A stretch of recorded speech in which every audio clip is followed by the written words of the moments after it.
আপনারা এখন দেখছেন সনাতন মিডিয়া প্লাস। সেই সময় শুরু হয়েছে, এখন প্রসাদ বিক্রি হয়।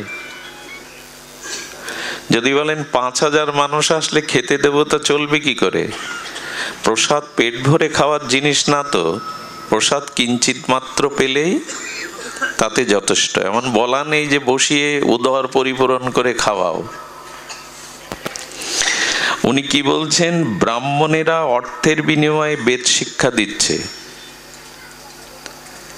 যারা বৈদিক ব্রাহ্মণ উপবিদধারী বা যারা আমার মতো উপনয়ন নিয়েছেন, তারা অর্থ যশ খ্যাতির লোভে এই ব্যাসপীঠে এসে বসে ভাগবত শিক্ষা দিচ্ছেন।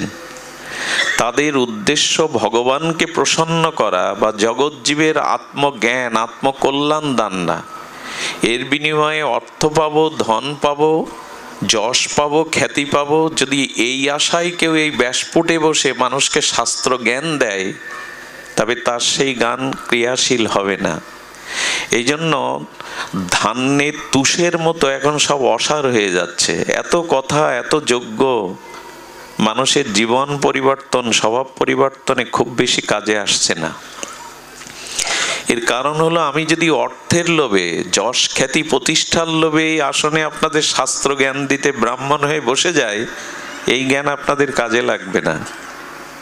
কারণ আমার ভগবান ভাব দেখেন, ক্রিয়া দেখেন না। কি বললাম? ভগবান ভাব দেখেন, ক্রিয়া দেখেন না।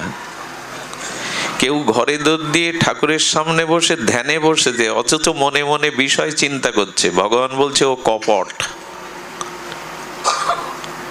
কারণ মন যেখানে, ভাব যেখানে, আপনি সেখানে।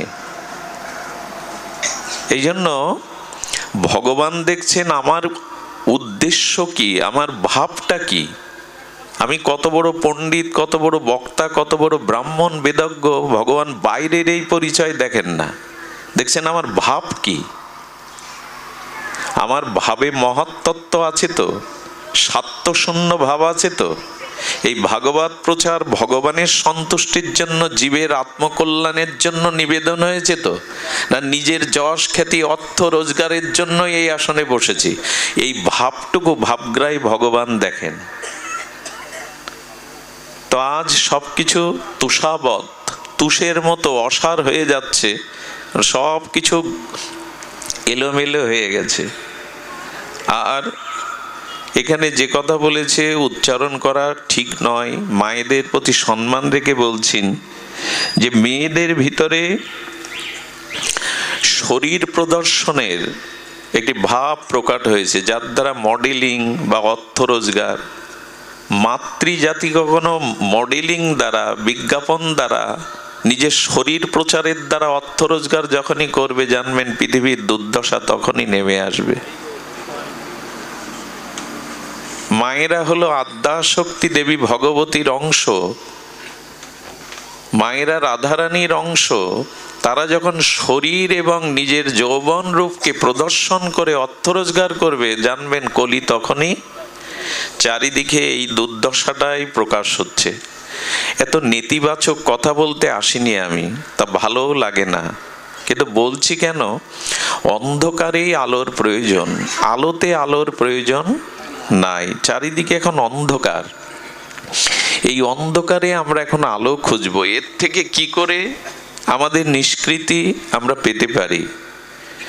তো এর থেকে নিষ্কৃতি পাওয়ার, ঘরে একটা প্রদীপ জ্বালুন, যে প্রদীপে তেল লাগবে না, বাইরের তুলোর সলিতা লাগবে না, বাইরের কোনো আগুন লাগবে না, অথচ সেই প্রদীপের আলোতে আপনার গৃহের এবং মনের অন্ধকার দূর হবে। এই কথাটি বলেছিলেন মহর্ষি দেবেন্দ্রনাথ ঠাকুর, বিশ্বকবি রবীন্দ্রনাথের পিতা। উনি বলেছিলেন শান্তিনিকেতনে যে আমার ঘরে একটা প্রদীপ জ্বলছে, সেই প্রদীপে বাইরের তৈল, মানে বাইরের তৈল বা সলিতা নাই, সেখানে সেই প্রদীপে হৃদয়ের গাঢ় মোহ অন্ধকার দূর হয়েছে। উনি বললেন আমার হৃদয়টা হলো প্রদীপ, আর জ্ঞানটা হলো অগ্নি, ভক্তি হলো তৈল আর শ্রদ্ধা হলো সলিতা। এ দিয়ে আমার ঘরে কি জ্বালিয়েছে জানো? শ্রীমদ্ ভগবদ গীতার আলো।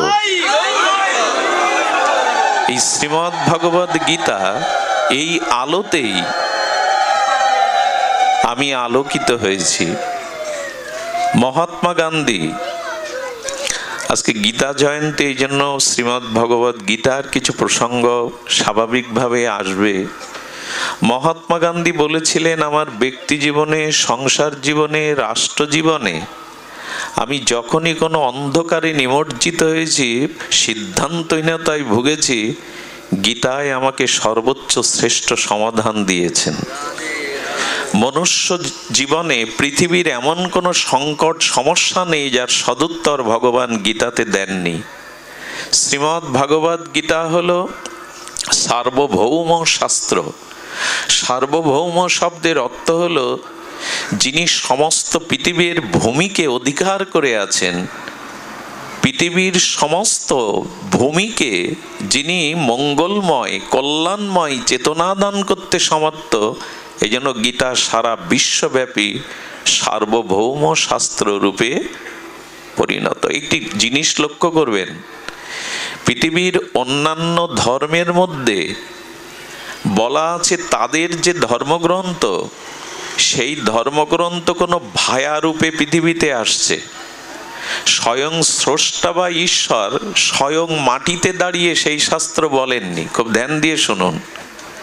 সেই শাস্ত্র স্বয়ং স্রষ্টা, সুপ্রিম পাওয়ার, কারো দ্বারাই তার বাণীকে জগতে প্রকাশ করেছেন। বোঝা যায় কথা? যীশু খ্রিস্টের দ্বারা, যীশু খ্রিস্ট বলছেন আমি ঈশ্বর নয়, গড ইজ সান, আমি ঈশ্বরের পুত্র, পিতা তার বাণী আমার দ্বারাই জগতে প্রকাশ করেছে। ইসলাম ধর্মের মানুষরা বলছে স্বয়ং ঈশ্বর তাদের সর্বশ্রেষ্ঠ শেষ নবী হযরত রসুলের উপরেই তাদের কোরআন নাজিল করেছে। অর্থাৎ ঈশ্বর তাকে এই মঙ্গলময় দিব্য শাস্ত্র বাণী জগতে দান করেছেন। কিন্তু গীতা স্বয়ং অখণ্ড পরতত্ত্ব, সমস্ত বৈদিক সভ্যতার মধ্যস্থ পুরুষ, স্বয়ং ভগবান, এতে চাংশ কলাপংশ কৃষ্ণস্থ, ভগবান স্বয়ং কুরুক্ষেত্রের মাটিতে দাঁড়িয়ে নিজের মুখেই এই গীতা বলেছেন। এই মাটিতেই দাঁড়িয়ে স্বয়ং ভগবান। একবার ভেবেছেন, স্বয়ং ভগবান কুরুক্ষেত্রের এই দিব্য মাটিতে দাঁড়িয়ে কম্বকণ্ঠে তার শ্রীমুখ নিঃসৃত মুখারবিন্দ এই গীতার মহাবাণী ভগবান নিজে বলছেন এই মাটিতে দাঁড়িয়ে।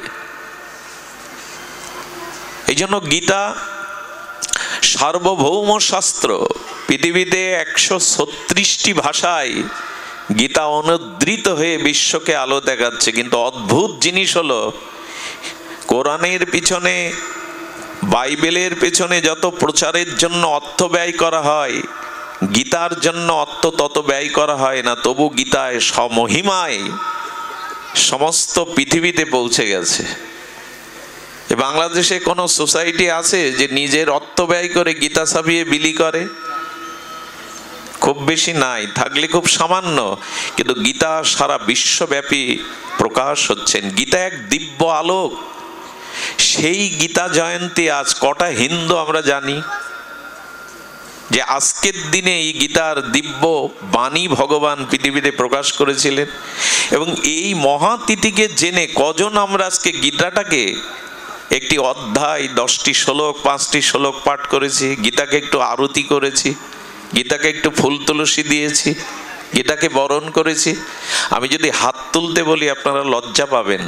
এর মধ্যে 99% মানুষ গীতা জয়ন্তী পালন করেননি। এই জাতির অন্ধকার ছাড়া কি নেমে আসবে? আমেরিকায় বিশ্ববিদ্যালয়ে গীতাকে পাঠ্যপুস্তক হিসাবে তারা গ্রহণ করেছে, গীতার দর্শনকে। আর আমাদের সনাতনী হিন্দুরা গীতা ঘরে রাখে। ঘরে গিয়ে দেখুন, লাল কাপড়ে মোড়ানো, পেপারের মধ্যে মোড়ানো, আর ওই গীতা বের করে বুকের উপরে রাখে। মরে গেলে মরা ব্যক্তির বুকের উপরে মরা ব্যক্তির উপরে গীতা রাখতে আমার নিষেধ নাই বা আমার আপত্তি নাই, কিন্তু আজকে তার কি কল্যাণ হবে? বললেন মানুষ মারা গেলে তার পাশে বসে গীতা পাঠ করতে হয়। বুকের ওপর রাখাটা শ্রেয় শুধু নয়, শ্রেয় হলো তার পাশে বসে গীতা পাঠ করাতে হয়। কারণ 50, 60, 80 বছর এই দেহের মধ্যে আত্মাটা ছিল। এই আত্মাটা, জীবাত্মাটা চলে যেতে ওই মায়াতে বারবার আবার দেহের মধ্যে ঢুকতে চেষ্টা করে। মায়া কাটিয়ে ওপরে যেতে চায় না জীবাত্মা। গীতা পাঠ করলে ওখানে আত্মাটার ঊর্ধ্বগতি হয়, আর নিচের দিকে আসে না। কিন্তু আমরা বুকে রেখে দিয়েছি। আরো অভিশাপ কি জানেন, আরো কলঙ্ক কি জানেন? এই গীতা মরার উপরে দিয়েছি মানে ও আর ঘরে তোলার জিনিস না, শ্মশানে রেখে আসে। রোদ বৃষ্টি ঝড়ে ধুলায় লুটায় যা ভগবানের হৃদয়। এই জন্য আমাদের জীবনে অনুষ্ঠান আর অনুষ্ঠান, লাইট আর প্যান্ডেল, হই হুল্লোড়, কিন্তু এই যে অন্ধকার থেকে বেরোবার যে চেতনা, যে আত্মজ্ঞান, সেটা কি আমরা লক্ষ্য করছি? যেন গীতার উপরে আমরা সামান্য একটু আলোচনা করব আজ, যেহেতু গীতা জয়ন্তী, এবং এই দিনেই আজ এদের সৌভাগ্য যে তিথিটা এরা পেয়েছে। এই তিথি সহজে বছরে একবারই আসে, এই জন্য পাবনী বললাম, যার নিজে পবিত্র অন্যকেও পবিত্র করে। দেখুন, মানুষের জীবনে সব থেকে বেশি খোঁজ করে কি? মানুষ অনুসন্ধান কি করে? বেশি খোঁজ করে মানুষ সুখের। কিসের খোঁজ করে বেশি? সুখের। আচ্ছা, সুখ কিসে আসবে? তার জন্য 3টে জিনিস বেশি খোঁজ করে। একটি হলো পারিবারিক সংহতি, আমার পরিবারের সবাই যেন আমার মনের মতো হয়, আর যাতে অর্থ হয়, আর নিজের সম্মান, এই জগতে আমি কিছু লাভ করতে পারি। এই হলো সুখের 3টে উপাদান মানুষ মনে করে। কি কি বললাম? পরিবার, ধন, সম্মান। মনে থাকবে মা? মানুষ সব থেকে বেশি খোঁজ করে সুখ, আর এই সুখ পাওয়ার জন্য 3টে জিনিস অধিক খোঁজ করে মানুষ: অর্থ, পরিবার, আর কি বললাম? সম্মান, মান। আচ্ছা, আরো গভীরে গিয়ে প্রশ্ন করুন, এগুলি যারা অল্প বিস্তার পেয়েছে, এ পেয়েও কি তুমি সুখ পেয়েছ? গভীরে যদি প্রশ্ন করি, উত্তর কি আসবে জানেন? সুখ পেয়েছি, কিন্তু এখন চাইছি শান্তি। সুখ পেয়েছি কিছুটা, কিন্তু এখন চাইছি, অর্থাৎ মানুষের মূল খোঁজ, মূল প্রয়োজন হলো শান্তির। তো এই শান্তি কি করে লাভ করবে? গীতার উপরে আমরা সামান্য একটু দেখি ভগবান কি বলছে, শান্তি কোথায়, শান্তি কিভাবেই বা পাওয়া যায়। মানুষের জীবনে ঐকান্তিক খোঁজ বা চরম অনুসন্ধান হলো এই শান্তির। আমি যেটি আপনাদের জানালাম, শান্তি পাওয়ার জন্য মানুষ অধিকতরভাবে 3টে জিনিসের শরণ নেয়। প্রথমে হলো পরিবার, খুব ধ্যান দিতে হবে। প্রথমে হলো পরিবার, পিতা মাতা, স্ত্রী বা স্বামী, পুত্র, বন্ধু, সৎ কুটুম্ব, সজ্জন। এই এখন এরা আমার আশ্রয় হতে পারে, এরা আমাকে কিছুটা জাগতিক সুখ দিতে পারে, কিন্তু শান্তি দেওয়ার অধিকার এদের। যদি পিতা মাতা, স্ত্রী, পুত্র নিয়ে সবাই শান্তি পেত, পরিবারে অশান্তি নামক জিনিসটা আমাদের এভাবে যন্ত্রণা দিত না। তার মানে আমরা প্রথমে চাই পরিবারের আশ্রয়ে থাকলে পিতা মাতা, স্ত্রী, পুত্র, সন্তান, কুটুম্ব, বন্ধু, সজ্জন, এরাই আমাকে দেখবে, এরাই আমার শান্তির ঠিকানা। এই মনে করেই তো মানুষ ঘর বাঁধে, এই মনে করেই এদের অবলম্বন করে। কিন্তু সবার মনের খবর কি জানেন? এদের আশ্রয় থেকেও সে প্রকৃত, বরঞ্চ অশান্তিটা এখান থেকে বেশি ওঠে। কারণ যেমন চেয়েছিলাম তেমন পাইনি। এই জন্য পরিবার আপনাকে আশ্রয় দিতে পারে, কিছুটা প্রশস্তি দিতে পারে।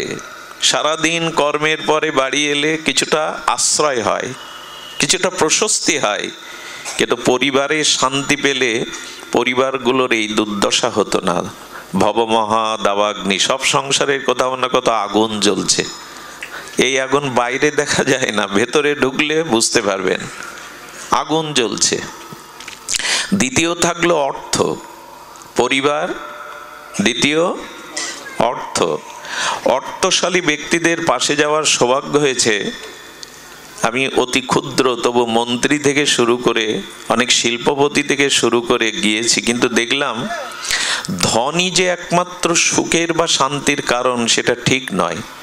কারণ কারো জীবনে যখন অধিক ধন সম্পদ আসে তখন তার ভিতরে কয়েকটি জিনিস ক্রিয়া করে। ধ্যান দিয়ে শুনুন। প্রথমে ভয়, এই অর্থ আমি রক্ষা করতে পারবো তো? অর্থ আসলো মানে তার রক্ষার একটা ভয় আপনার ভিতরে চলে আসবে। তো ভয় থাকলে শান্তি হয়? কারো জীবনে যখন ভয় কাজ করে তখন শান্তি হয়? নির্ভয়তাই হলো শান্তির প্রতীক, নির্ভয়তা। কিন্তু অর্থ আসলে তাকে রক্ষা করা শত্রুর হাত থেকে, আর অর্থ যখনই আসবে আপনার শত্রু বেড়ে যাবে। লিখে নিন, যখন আপনার জীবনে অর্থ প্রবৃদ্ধি হবে, বাড়বে, তখন আপনার জীবনে শত্রু দেখা দেবে। দ্বিতীয়ত, অর্থ আয় করতেও যেমন পরিশ্রম কষ্ট লাগে, সেই অর্থ চলে গেলে বা ব্যয় করতে গেলেও আয়েতেও কষ্ট, শান্তি কোথায়? তার মানে কি অর্থের প্রয়োজন নাই, অর্থ সব ছেড়ে দেবেন তা বলা হলো না। অর্থ প্রয়োজন, কিন্তু জীবনের প্রয়োজনের বাইরে বেশি অর্থের পেছনে ছুটতে গেলে শান্তি নামক জিনিসটা এ জন্মে কেন কোনো জন্মেই পাবেন না। যেটুকু পেয়েছেন তার অধিক যদি চাওয়া থাকে, ওই চাওয়া আপনাকে দৌড়ে নিয়ে যাবে। হরিণ মরুভূমিতে জলের আশায় ছোটে, বালুতে সূর্যের তাপ এসে দূর থেকে বাতাসে মনে হয় জলের তরঙ্গ বইছে। মরুভূমিতে দেখবেন বালিতে সূর্যের কিরণ এসে পড়ে, আর অল্প অল্প মৃদুমন্দ বায়ুতে মনে হয় ওখানে জলের তরঙ্গ, ঢেউ হচ্ছে। হরিণ এই ভেবে জলতৃষ্ণা কাতর হয়ে ছোটে। বালিতে জল পাওয়া যাবে? ছুটতে ছুটতেই মরে। অধিক ধনলিপ্সা আপনাকে ছুটিয়ে মারবে, শান্তি পাবেন না। তো ধনে শান্তি নাই, এটা দেখুন, না থাকলেও শান্তি নাই। কতটুকু থাকতে হবে এটা শাস্ত্র বলেছে, না থাকলেও সমস্যা। এই জন্য আপনার জীবন নির্বাহের জন্য যেটুকু প্রয়োজন সেটুকু অর্থ প্রয়োজন। আর সংসারী মানুষ যদি 1 টাকা আয় করে, 8 আনা সংসারের জন্য ব্যয় করুন, 4 আনা ভূত ভবিষ্যৎ সন্তানাদি রোগ শোকের জন্য জমা করুন, আর 4 আনা অবশ্যই সমাজের মঙ্গল কাজে, সৎ কাজে, গুরু বৈষ্ণব ভগবত সেবায় ব্যয় করুন। এই হলো 1 টাকার হিসাব সংসারীদের। 8 আনা সংসারের পেছনে ব্যয় করুন, 4 আনা সঞ্চয় করুন। সংসারীদের সঞ্চয় করা দরকার। মা লক্ষ্মীর হাতে আড়ি আছে, দেখবেন। লক্ষ্মী পূজা করেন না আপনারা? মার হাতে কি আছে? আড়ি। মানে বলা হচ্ছে কিছু কিছু সংসারী তো তুমি কিছু কিছু রেখে দাও, সঞ্চয় করো। এটা রোগ শোক বিপদে ভবিষ্যতে লাগবে। কিন্তু আর 4 আনা তোমাকে দীন ও দুঃখী, দরিদ্র আর সমাজ মানুষের কল্যাণে, সর্বোপরি ভগবত সেবায়, ভক্ত সেবায় ব্যয় করতে হবে। কিন্তু ওই হিসাবটাই ভুলে যায় আমরা। আর 4 আনা ওতে রেখে দিই, আর একদিন সব চলে যায়। মামলায় যায়, অসুখে বিসুখে যায়, না চোর ডাকাত নিয়ে যায়। এই জন্য অর্থের একটা সমাধান শাস্ত্র দিয়েছে, কতটুকু রাখতে হবে, কতটুকু ছাড়তে হবে। কৃষকরা বর্ষাকালে ধান রোপণ করে আল দিয়ে দেয়, ওকে কি বলে আপনাদের দিকে? আলই বলে। তো ওই আলে জল টাপ বেঁধে থাকে। কৃষক বুদ্ধিমান, বাস্তব অভিজ্ঞতা আছে, ওরা 2-1 ইঞ্চি জল সরে যাওয়ার জন্য একটা নালা করে দেয়। কারণ একেবারে টাপ বেঁধে থাকলে পুরো ভেঙে চুরে কিছু কিছু বের করে দাও, সৎ কাজে ব্যয় করো, নাহলে ওই অর্থই অনর্থের কারণ হয়ে দাঁড়াবে। সৎ কাজে ব্যয় আর আমরা করেছি। আমার দোকানে কর্মচারী আছে কয়েকজন, আমার বলা ভুল হলো, আমার ছোট ভাইয়ের। তো একদিন বলছে, বড়দা আমি ইমাম সাহেবের সাথে আজকে গন্ডগোল করেছি, এই জন্য তোমার চোখ রাঙা রাঙা, ফুলছো, জোরে জোরে নিঃশ্বাস। কেন?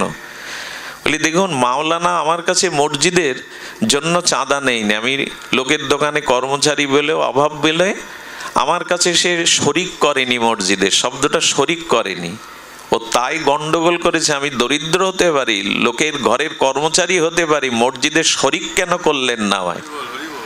আমি তখন অবাক হয়ে ভাবছি যে ও শরিক করেনি বিধায় গন্ডগোল বাঁধাচ্ছে ইমামের সাথে, আর আমাদের যজ্ঞের বা পূজার জন্য বা কোনো কারণে চাইলে বলে এবছর ঘেরে মাছ হয়নি, ব্যবসা ভালো না, মেয়ের বিয়ে দিয়ে উঠলাম, এবছর আমি দিতে পারবো না।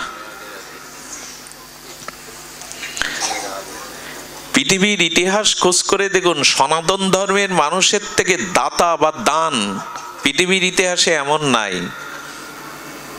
হরিশ্চন্দ্র রাজা নিজেকে শ্মশানের চণ্ডাল রূপে রক্ষী হিসাবে, জয় শ্রীরাধে, রক্ষী হিসাবে তিনি কি করলেন? নিজেকে বিক্রি করে দিলেন। এদিকে ধ্যান দিন, হতে পারে, তবে মাঝে মাঝে ভয় করে, না জানি এইটাই কবে মরণের কারণ হয়ে যায়। বিদ্যুৎটা মরলেও আপত্তি নেই, এইখানে মরাটা ভালো, ভক্তের সামনেই মরলে ভালো। ধ্যান দিন সুধীজন। তো সনাতন ধর্মে হরিশ্চন্দ্র রাজা সূর্যবংশীয় নিজেকে বিক্রি করে দিলেন চণ্ডাল রূপে। ভূভারতের চক্রবর্তী সম্রাট দক্ষিণার জন্য নিজের স্ত্রীকে বিক্রি করে দিলেন। তখন দাসী প্রথা ছিল, কাশীর বাজারে স্ত্রী আর পুত্রকে বিক্রি করে দিলেন।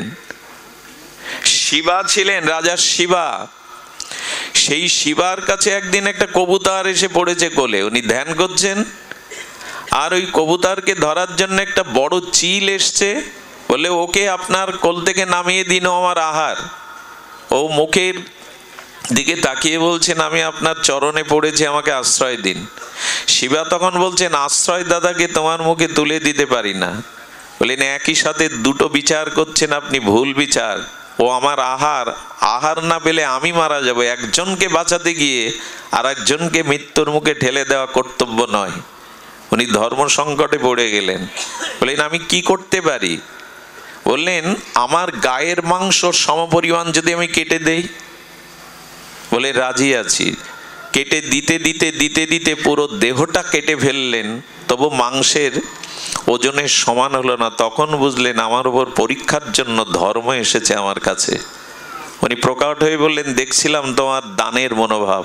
এই জাতির মধ্যে কি করেছেন জানেন? দধিসি ঋষি অসুর বিনাশের জন্য, বেত্রাসুরকে বধ করবার জন্য, দেবতাদের কাছে বজ্র দেওয়ার জন্য নিজের দেহটাকে গাভীমার জিহ্বা দিয়ে চেটে চেটে হাড়গুলো দিয়েছিলেন। আমার হাড় দিয়ে অস্ত্র তৈরি হলে যদি অসুর বিনাশ হয় নিয়ে নাও, সেই জাতি আমরা। অথচ আজ দুর্গা মন্দিরগুলো, আপনাদের এই অঞ্চল ফরিদপুর, মকসেদপুর, ভাঙা ভালো মন্দিরগুলো, আমাদের এলাকায় দুর্দশা হলো চণ্ডী মণ্ডপে গ্রিল নাই, সেখানে উপযুক্ত সুব্যবস্থা নাই, জল পড়ে, আর বৃদ্ধরা বিকেলবেলা গিয়ে তাস পিটায়। এই জন্য আমরা 50,000 টাকার অস্থায়ী প্যান্ডেল করতে পারি, কিন্তু মন্দির সংস্কার করতে পারি না। সেই দাতা সনাতনরা আজ আমরা অনেক পিছিয়ে গেছি। দানের থেকে শ্রেষ্ঠ কর্ম জগতে নাই। থাকলে কিছু দিন, আর না থাকলে জপ করুন। পরমহংস রামকৃষ্ণ বললেন যার আছে সে মাপো, যার আছে সে মাপতে থাকো, দিতে থাকো, আর যার নেই সে জপো, সে ভগবানকে ডাকতে থাকো। দুটোর একটাই যদি না করি তার মঙ্গল বা শান্তি কোথায়? এই জন্য অর্থের যথাযথ সদ্ব্যবহার হওয়া উচিত। তৃতীয় কি বললাম? একটি পরিবার চায় একটি ধন, আর একটা হলো মান, মানে সম্মান। এই একটা প্রলোভন মানুষকে শেষ করে দেয়। একটা জিনিস বলি, কিছু মনে করবেন না, অধিকাংশ মানুষের মনে যে অশান্তি, অসন্তোষ, মনের যে চঞ্চলতা, তার ভিতরে যে বিষাদ, মানসিক রোগগ্রস্তের একটাই কারণ, যখনই মোবাইল খোলে, যখনই পত্রপত্রিকা দেখে, তখন কিছু মানুষদের বিজ্ঞাপন এগুলো দেখে মনে করে আমি কেন ওর মতো সুন্দরী হতে পারিনি, আমি কেন ওর মতো পরিচিত হতে পারিনি। এই অন্যের দেখে আমরা নিজেদেরকে পরিমাপ করার জন্য দুঃখটা ডেকেই আনি আমরা। সোশ্যাল মিডিয়ার এর অন্যতম একটি কারণ। আর একটা কথা শুনুন, যারা সফলতা দেখায় না, যাদের সফলতা দেখেন ওরা 5 ভাগ দেখায়, 95 ভাগ ঢেকে রাখে। ওই যা দেখছেন ওটা ঠিক নয়, 5 ভাগ দেখায়। এই জন্য অন্যের সাথে কখনো নিজের তুলনা করে ব্যথা পেতে যাবেন না, আমি কেন ওর মতো। এই অন্যের সাথে যখনই তুলনা করতে যাবেন তখন মানসিক অশান্তি আপনাকে ঘিরে ধরবে। অন্যের সাথে কখনো অন্যের ক্যারিয়ার, অন্যের সৌন্দর্য, অন্যের সফলতার সাথে নিজে মাপতে যাবেন না। যেখানে আছেন সেইখান থেকে যদি সৎ হতে পারেন, আদর্শবান হতে পারেন, আপনি আপনার কাছেই জয়ী।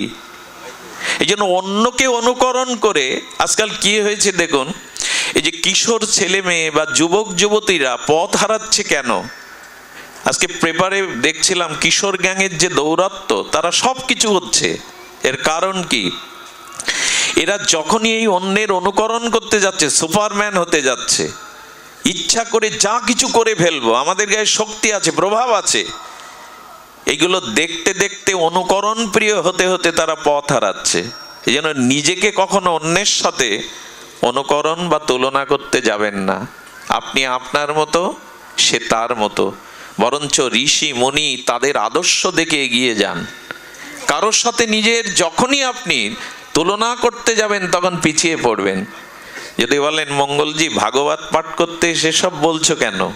এসব বলছি এই কারণে, নারদের এই কথা, চারিদিকে খুব অন্ধকার এখন।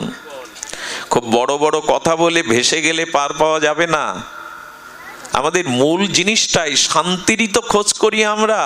সেই শান্তি পাচ্ছি না কেন? তার কারণই আমাদের ঋষিরা, আর্যরা, আমাদের ভারতীয় মুনি ঋষিরা আমাদের গ্রন্থাবলী, বেদ, বেদান্ত, উপনিষদ, শ্রীমদ্ ভগবত গীতা, ভাগবত এই বাণী বলছেন অন্যের সাথে তুলনা করতে যাবেন না। একটা জিনিস বলি, শান্তির প্রথম অনুসন্ধান আপনার মনে। শান্তি কোথায়? মনে। একজন এসে বলছে, বাবা স্ত্রীকে নিয়ে আর পাচ্ছি না, কি করি বলুন তো? আমার জ্বলতে জ্বলতে তো পুড়ে অঙ্গার হয়ে গেলাম। এক কাজ করো, তাকে কিছুদিন বাপের বাড়ি পাঠিয়ে দাও। এরপরে শেষে কি বললো জানেন? বাবা ঘরে একা একা ভালো লাগে না, মনটা শূন্য শূন্য লাগে, কেউ একটু না বগলেও কি ভালো লাগে? আচ্ছা, অশান্তিটা শান্তিটা কি ওর স্ত্রীতে না মনে? একটু কথা বলুন, কিসে? মনেই। শান্তি বাইরের কোনো পরিস্থিতি আপনাকে দিতে পারে না, আপনার মনই আপনাকে শান্তি দিতে পারে। বোঝা যায় মা? স্ত্রী বাড়িতে আসে তাই জ্বলছে, ঠিক আছে, সে বাপের বাড়ি চলে গেছে, এখন বলছে ভালো লাগে। কেউ একটু না বগলে, কেউ কথা না বললে ভালো লাগে, তার মানে ওর মনেই হলো শান্তি অশান্তির কেন্দ্র। মনটাকে নিয়ন্ত্রণ করতে হবে, মনের স্থিতি চাই। এই জন্য ভগবান বললেন, শান্তি যদি পেতে চাও, আহা, তার প্রথম সূত্র হলো মন মনা ভব, মনটা আমায় দাও। এইখানেই শান্তির সূত্র, মনটা আমায় দাও। দেখুন মনের এমন ক্রিয়া, আমি আপনাকে 7 মিনিটেই এখন মন ভালো করে দিতে পারি। গীতার অনুযায়ী 2 মিনিট চোখ বন্ধ করুন, এখন করবেন না, বাড়ি গিয়ে করবেন। 2 মিনিট চোখ বন্ধ করে 3 মিনিট জোরে জোরে নিঃশ্বাসটা গ্রহণ করুন আর প্রত্যাহার করুন ধীরে ধীরে। 5 মিনিট ভাবুন, যে পরিস্থিতিতে আছি এই পরিস্থিতি আমার জন্য ভগবান ভালো রেখেছেন। 7 মিনিট আপনি বাড়ি গিয়ে করবেন, আপনার মনের অশান্ত ভাব অবশ্যই কিছুক্ষণের জন্য শান্ত হয়ে যাবে। 2 মিনিট চোখ বন্ধ করুন ধ্যানস্থ হয়ে, 3 মিনিট নিঃশ্বাসটা জোরে জোরে গ্রহণ করে প্রত্যাহার করুন ধীরে ধীরে। আর মনে মনে ভাবুন, যে পরিস্থিতিতেই আমি আছি ভগবান রেখেছেন, এটাই আমার মঙ্গল। 7 মিনিট একটু সময় দেন, দেখবেন আপনার মন শান্ত হয়ে গেছে। আমাদের ঋষিরা বলছেন, যে পরিস্থিতিতে আছো তাতেই আমি ভালো আছি, ভগবান আমাকে ভালো রেখেছেন, এই বর্তমান পরিস্থিতিটাকে, মনটাকে মানিয়ে নাও, বোঝাও আমি ভালো আছি। আচ্ছা, সৃষ্টিকে বদলানো যাবে? এই যে জগৎ যেভাবে চলছে আপনি বদলাতে পারবেন? সৃষ্টিকে বদলানো যাবে না। বদলানো যা যাবে শান্তির জন্য আপনার দৃষ্টিকে। সৃষ্টি বদল করা সম্ভব নয়, কিন্তু দৃষ্টি বদল করা যাবে। যেমন আকাশ থেকে বৃষ্টি ঝরছে, বৃষ্টি বন্ধ করা যাবে? কিন্তু বৃষ্টিতে আপনি ভিজবেন না, তার জন্য ছাতা ধরুন। বৃষ্টি বন্ধ করার প্রয়োজন নাই তো, ছাতা ধরুন, ছত্র ধরুন, আর আপনি ভিজবেন না। তেমনি সৃষ্টিকে বদলানো আমাদের কাজ নয়, এটা ব্রহ্মাও পারে না। ব্রহ্মাও তার সৃষ্টি থেকে একদিন ধ্বংস হয়ে যায়। ব্রহ্মা যা পারে না আপনি কি পারবেন? এই জন্য আপনি দৃষ্টি বদলান, সৃষ্টি বদলান না, আপনি দৃষ্টি বদলান। দৃষ্টি বদলানো কেমন জানেন? কেউ যদি বলে জগৎটা যদি দামি চামড়া দিয়ে ঢাকা থাকতো, ধুলা লাগতো না, পায়ে কোনো কণ্টক বিদীর্ণ হতো না, কাটা ফুটতো না, তা কি সম্ভব? পুরো পৃথিবী চামড়া দিয়ে ঢেকে দেওয়া যাবে, চর্ম দিয়ে? অত কিছুর দরকার নেই তো, পায়ে একটা চামড়ার জুতা পরুন, তোর মিটে গেল। এই জন্য সৃষ্টিকে বদলানো আমাদের কাজ নয়, ক্ষমতাও নাই। দৃষ্টি বদলান। দৃষ্টিভঙ্গিটা কেমন? ভগবান আমাকে যেমন রেখেছেন। বিদুর রাজমন্ত্রী, ধৃতরাষ্ট্রের ভ্রাতা, দাসীপুত্র বিদুর মহাত্মা, তিনি ছিলেন কৌরবদের মন্ত্রী। একদিন সৎ মন্ত্রী, শুধু মন্ত্রী নয়, বিদগ্ধ মহাত্মা বিদুরজি, তিনি অন্ধ ধৃতরাষ্ট্রকে বললেন, আপনি শুধু বাইরের অন্ধ না, আপনি জ্ঞান অন্ধ। পুত্রের প্রতি এত আসক্তি, এত মমতা ধ্বংস ডেকে আনছে। আপনি দুর্যোধনকে শাসন করুন, লাগাম টেনে ধরুন, নালে পুরো হস্তিনাপুরকে, পুরো কৌরবদের বিনাশের কারণ হবে দুর্যোধন। পেছনে দাঁড়িয়ে দুর্যোধন বলে, বাহ, আমার খাবি, আমার পদে মন্ত্রিত্ব বসবি, আর আমার নামে একবার বেরিয়ে যা, বেরিয়ে যায় মন্ত্রিত্বকে, আমি তোকে ত্যাগ করলাম। নিজের সহধর্মিণীকে নিয়ে আর বনের পাশে ছোট্ট একটা কুটির তৈরি করে, মাটির কুটির তৈরি করে স্বামী স্ত্রী সারাদিন ভজন করে, আর ওই বনের ফলমূল শাক পাতা দিয়ে ভগবানকে নিবেদন করে পায়, আর স্বামী স্ত্রী মিলে ভগবত কথা আলোচনা করে। বলেন গোবিন্দের কত দয়া, ভগবানের কত দয়া। ওই পদে থাকলে আমি ভজন করতে পারতাম না, সাধন করতে পারতাম না। কৃপা করে গোবিন্দ ভজনের জন্য আমাকে কৃপা করেছেন। এই পরিস্থিতি যেমন, সেই পরিস্থিতিটাকে যদি মেনে নিতে চায় আপনার মন, যে হ্যাঁ এটা আমার জন্য মঙ্গল, আপনি শান্তি পাবেন। শান্তি বাইরের কিছুতে পাওয়া যাবে না। পরিবারেও কেউ শান্তি আজ পর্যন্ত পায়নি। অর্থের দ্বারাও, ধনের দ্বারাও প্রকৃত সুখ হতে পারে ক্ষণিকের, শান্তি পাবেন না। আর মান সম্মান চাইতে গেলে তার বিপত্তিও আসবে। যেখানে মান আছে ওখানে অপমানও তুলে রাখতে হবে আপনাকে। আমি মাঝে মাঝে খুব কষ্ট পাই জানেন, 30টা বছর নিজের শরীরের দিকে তাকাইনি। ডাক্তার বলে তোমাকে 8 ঘন্টা ঘুমাতে হবে, নাহলে তুমি বাঁচবে না। হার্টের প্রবলেম, প্রেশার, কোলেস্ট্রল। 30টা বছর ভালো করে ঘুমাইনি আমি কোনোদিন, 2 ঘন্টা 2.5 ঘন্টার বেশি। এর পরেও দিনের পর দিন এইভাবে ছুটে চলেছি। যারা জানে তারা জানে। আমার বাড়িতে এক ভদ্রলোক দাকব থেকে গেছেন কৈলাসগঞ্জ, ফেরি পার হয়ে যেতে হয় আমার থেকে 4.5 ঘন্টার পথ। এসে বলছেন বাবা একটু পাঠ করতে হবে। বললাম সময় নেই বাবা, ক্ষমা করুন, কথা দেওয়া। তাদের বললে তারা তো পিছাবে না অনুষ্ঠান, তবু আমি চেষ্টা করতে পারি, তবে আমার প্রচার করবেন না। পরে ওখানের এক ভক্ত বলছে দাদা আপনার নাম প্রচার করে লিফলেট ছাপিয়ে কালেকশন করা হচ্ছে। এর পরেও তাকে যখন বারবার আমাকে বলছেন, বললাম দেখুন আমি চেষ্টা করেছিলাম, আজকে সেই অনুষ্ঠানটা ছিল, কিন্তু তাদের অধিবাস, তাদের প্রচার করা, আমাকে ক্ষমা করুন, অন্য একটা সুযোগ দিন। কি করেছে জানেন? টিওনো দিয়ে, থানার ওসি দিয়ে এবং বিশিষ্ট রাজনৈতিক নেতাদের দিয়ে জোর করা হচ্ছে যাতে আমি সেখানে যাই। এই জাতির জন্য পয়সা কড়ি না নিয়ে রাতের পর রাত এভাবে ছুটার পরও প্রাপ্তি এই। জন্য সম্মান চাইলে তার পেছনে কোনো কমিটি যদি আমাদের বলে যে আমরা অনুষ্ঠানটা রাজনৈতিক কারণে কোনো কারণে করতে পারছি না, আমাদের কি বলার থাকে? কিচ্ছু বলার থাকে না। কিন্তু যদি বলি আমার শরীর খারাপ, আমার অসুবিধা, তখনই সেই মানুষ যেভাবে প্রচার করে আমাদের, তখন মনে হয় ঘরে বসে বসে ভগবানকে ডাকে, আর বাইরে যাওয়া ঠিক নয়। এই জন্য সম্মানটার সাথে অসম্মানটাও তুলে রাখতে হয়। তবে এগুলোতে কষ্ট হলেও মেনে নি কেন? ওই যে ভগবান বলেছেন মান এবং অপমান দুটোই নাও, একটাতে নিও না, দুটোই নিতে শেখো, তবেই শান্তি পাবে। লোকের মালা যেমন পড়ছ, জ্বালাটাও নিতে শেখো, তবেই শান্তি পাবে। একটা চাইলে শান্তি পাবে না।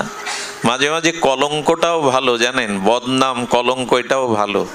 বলে কলঙ্ক ভালো? বলে হ্যাঁ, মানুষের উপদেশে যখন বিবেক ফেরে না, চিত্তের পরিবর্তন হয় না, কলঙ্কতে বেশি উপকার হয়। কলঙ্ক পেলে না মানুষ তাড়াতাড়ি সংশোধন হয়। এই জন্য ভগবান কলঙ্কটাও দিয়েছেন। এইগুলো যারা মেনে নিতে পারে, সংশোধন হতে পারে, শান্তি এদের জন্যই। জগৎটা কখনো আপনার মনের মতো হবে না, আপনি যেমন চাইছেন এমন হবে না।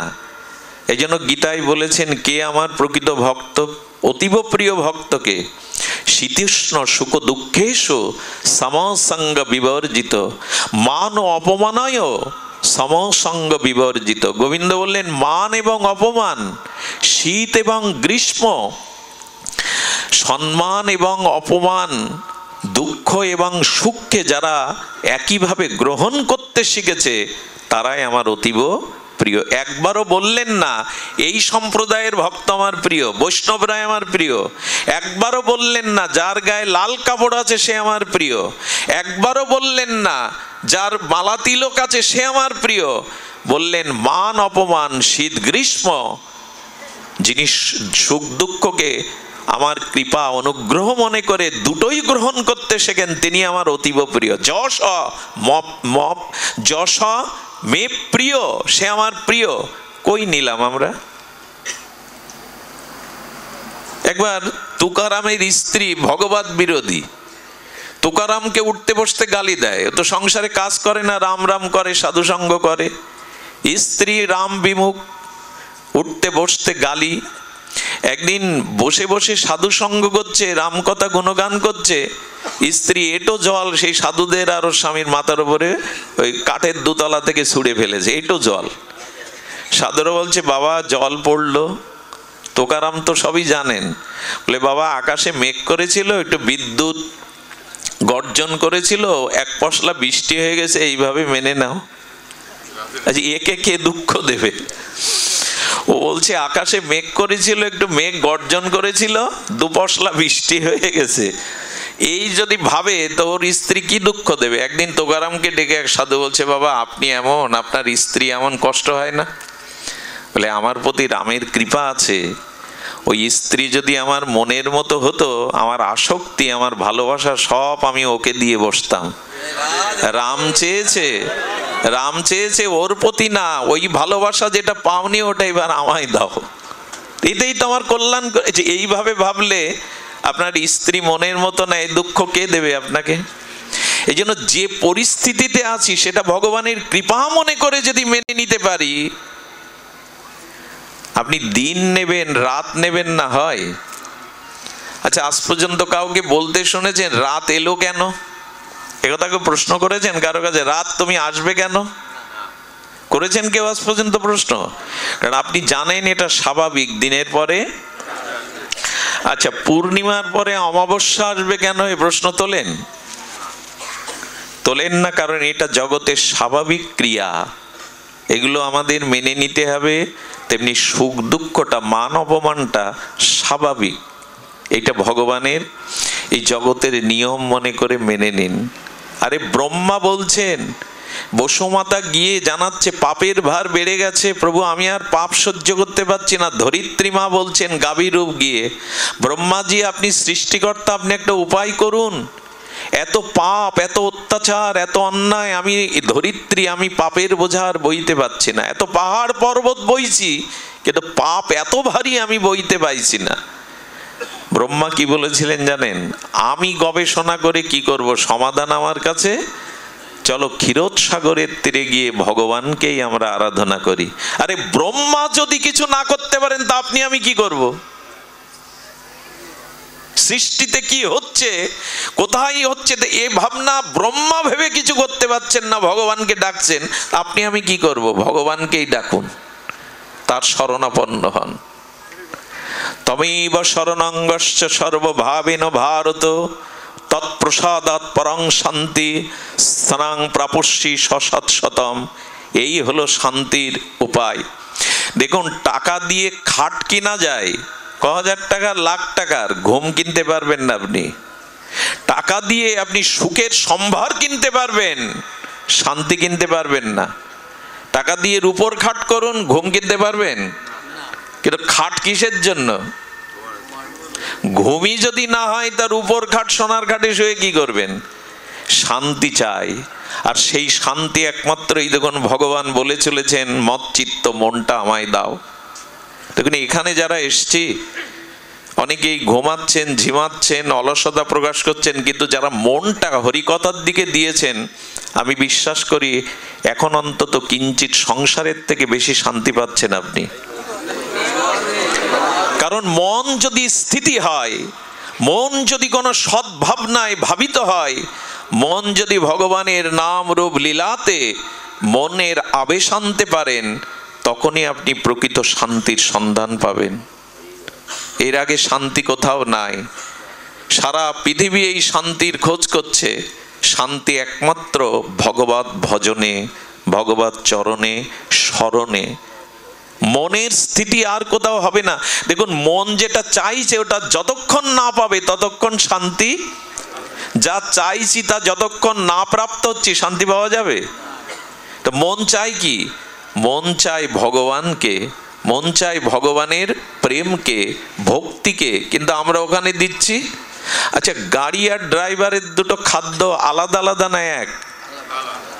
ড্রাইভারের খাদ্য আর গাড়ির খাদ্য এক? আচ্ছা, এটা যদি পাল্টে দেন, ড্রাইভারের ভাত রুটি সবজি গাড়িতে দিন ইঞ্জিনে, আর মোবিল তেল ড্রাইভারকে দিন,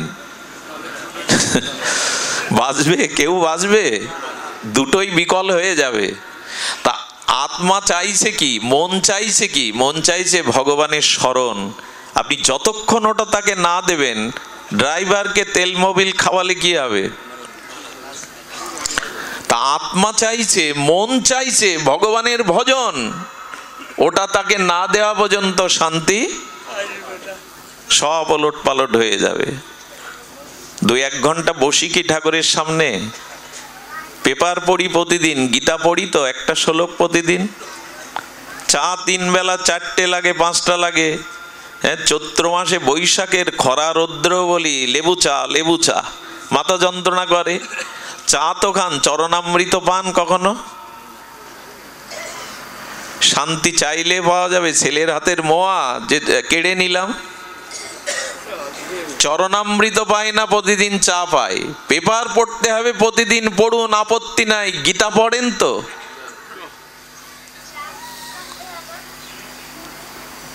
সুধীবৃন্দ, এই জন্য আমাদের জীবনে টিভি, টেলিভিশন 4টে ক্ষতির কারণ। টেলিভিশনে 4টে ক্ষতির কারণ, কিন্তু তার পেছনে মানুষ ঘন্টার পর ঘন্টা সময় দেয়, অথচ 4 মালা জপ করতে 25 মিনিট 30 মিনিট লাগে, তা কেউ জপ করে না। শান্তি চাইলে পাওয়া যাবে? ভগবানকে স্মরণ করেন। মন চাইছে কি? আত্মার খাদ্য কি? আত্মার খাদ্য জগতের কিছু না, একমাত্র ভগবান নাম, ভগবত চিন্তন। সেটাই তো তাকে দেই না। টিভির রিমোটের চ্যানেল 250, ওই প্রতিদিন ওই ঘোরান। ওই ঘোরালে কি হবে জানি না, 4টে জিনিস হবে। সময়, মানুষের জীবনে সব থেকে মূল্যবান সময়, ওই সময় ব্যয় হবে। দ্বিতীয়ত চোখের দৃষ্টির ক্ষতি হবে। তৃতীয়ত অর্থ ব্যয় তো হয় কেবল লাইন নিতে গেলে। চতুর্থত চরিত্র কোথাও না কোথাও দোষ এসে যাবে। মানুষ যা দেখে তাই শেখে। আচ্ছা, কল্যাণটা কি বলুন তো? এ দেখে কল্যাণটা কি একবার আমার বলুন। কেউ সৎ হয়েছে, কেউ সাধু হয়েছে, ওই দেখে একবার প্রমাণ করুন, আমি ব্যাসপীঠ ছেড়ে দেব।